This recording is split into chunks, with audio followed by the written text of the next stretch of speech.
C'est vous les anciens qui avez fondé l'école, créé ses traditions, son caractère personnel, par le don de vous-même et par votre effort. C'est votre école. Ces paroles si fortes sont celles du Père Lamache lui-même, il y a 50 ans, le 10 octobre 1971, à l'Assemblée générale de l'Amicale, lors de son départ de l'école. Le livre des 100 ans que nous avons réalisé, c'est d'abord votre livre. Un livre nourri de vos témoignages, qui non seulement raconte une histoire, mais part à la recherche de ses fondations, de ce qui l'a fait grandir et se développer, à la recherche de ce qu'elle est vraiment de son identité. L'école, c'est d'abord le projet d'un homme, le cardinal Morin, que vous voyez sur cette photo. C'est lui qui a fait le choix de la confier au Père Lamache. Derrière lui, à droite, le Père Boisard, qui n'a pas été choisi pour la diriger, mais qui a inspiré le Père Lamache pour définir une méthode de formation professionnelle originale, les fameux travaux industriels. À gauche, M. Curtelin, qui a conçu avec le Père Lamache, après les débuts à la fois difficiles et passionnants du cours Gambetta, le projet architectural moderne du bâtiment du Bachut, à partir de 1934. L'école s'enracine dès ses origines dans la pensée du catholicisme social dont Lyon a été un des berceaux. Ses liens avec la chronique sociale ont été très étroits. Elle se nourrit aussi de l'esprit d'un prêtre italien, Don Bosco, éducateur des gamins paumés qu'il allait chercher dans les rues de Turin. Bien vite à l'étroit cours Gambetta, le projet d'une vaste cité de Jésus ouvrier est ramené à des proportions moins ambitieuses avec la construction de ce bâtiment que complète le rachat des anciens ateliers, que vous avez bien connus, d'une entreprise automobile Cotin des Gouttes. L'école, ce sera 2 ateliers, puis 3 et 4 dans le domaine industriel. Un défi, il faut rechercher des commandes, apprendre aux élèves à les réaliser, s'adapter aux évolutions technologiques. Soucieux, comme il l'écrit lui-même, de l'ouverture d'esprit du jeune travailleur, le Père Lamache veut favoriser la culture générale des élèves. Vous avez sans doute connu le ciné-club, les sorties au théâtre, les cours du Père Vincent, ceux de philosophie du patron lui-même. L'école, vous le savez bien, c'est aussi le souci de bien vivre ensemble. Les internes resteront longtemps majoritaires. L'organisation de l'école en équipe appelée carré veut favoriser l'intégration et la responsabilité des élèves. Et celle-ci s'apprend aussi dans les ateliers, au conseil des élèves, dans les tâches quotidiennes comme la torche ou le service à table, sans oublier les tournois sportifs et les moments de fête comme la Saint-Éloi. Plus récemment, les séjours dits de cohésion, comme le stage plein air. L'acquisition d'un chalet en montagne, en Vanoise, à Champagny, est l'occasion de se rapprocher de la nature, de faire parfois retraite, d'échanger entre élèves ou anciens.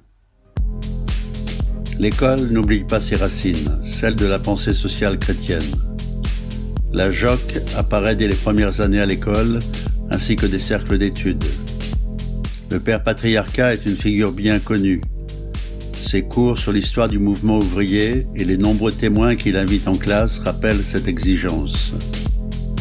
De même que pour le Père Marel, la foi est inséparable des œuvres, c'est-à-dire de l'engagement dans la cité et dans l'Église. Au départ du Père Lamache, le Père Nem, ancien élève, lui succède, assisté en qualité de directeur académique et de directeur des études d'Henri Tolin, ancien instituteur devenu ingénieur. Malgré les résistances du Père Lamache, inquiet de la liberté de l'école, celle-ci signera un contrat d'association avec l'État.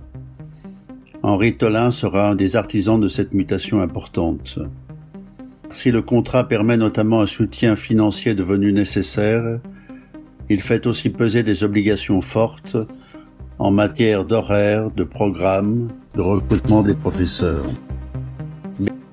Bernard Pinatel succédera à Henri Tolain, puis deviendra un directeur général laïque à part entière, même si l'école reste sous la tutelle du diocèse. Puis Michel Gonnet, Jean-Philippe Buchet, Philippe Oyet dirigeront l'école. Au tournant du XXIe siècle, l'école connaît de nombreuses évolutions.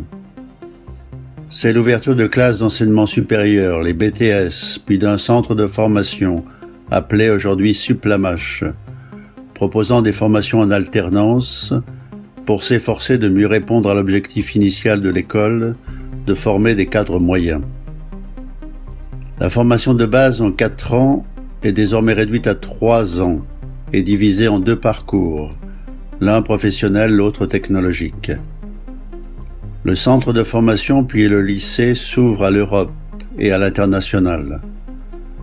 Des équipes de professeurs cherchent à renouveler leurs pratiques pédagogiques. Un conseil pédagogique et des projets d'établissement sont mis en place. En 2000, de nouveaux ateliers et un gymnase sont construits. Le nombre des élèves augmente encore.